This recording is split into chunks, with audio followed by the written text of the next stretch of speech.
நிமிஷத்தில் செய்யக்கூடிய பொட்டுக்கடலை குருமா எப்படி செய்யுதுன்னு பார்க்கலாம். அவங்க இட்லி தோசைக்கெல்லாம் ஏற்றி சூப்பராக இருக்கும்.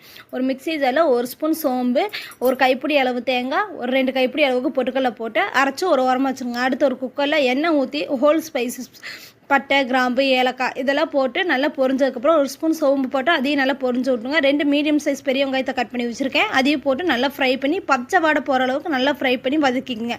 அடுத்து 1½ டேபிள் ஸ்பூன் இஞ்சி பூண்டு பேஸ்ட்டு போட்டு அதையும் நல்லா பச்சை வாடை போகிற அளவுக்கு நல்லா வதக்கிக்கிங்க. ஒரு மீடியம் சைஸ் தக்காளி கட் பண்ணி வச்சுருக்கேன். அந்த தக்காளி கட் பண்ணி வச்ச தக்காளியை போட்டு அதையும் நல்லா வதக்கிங்க.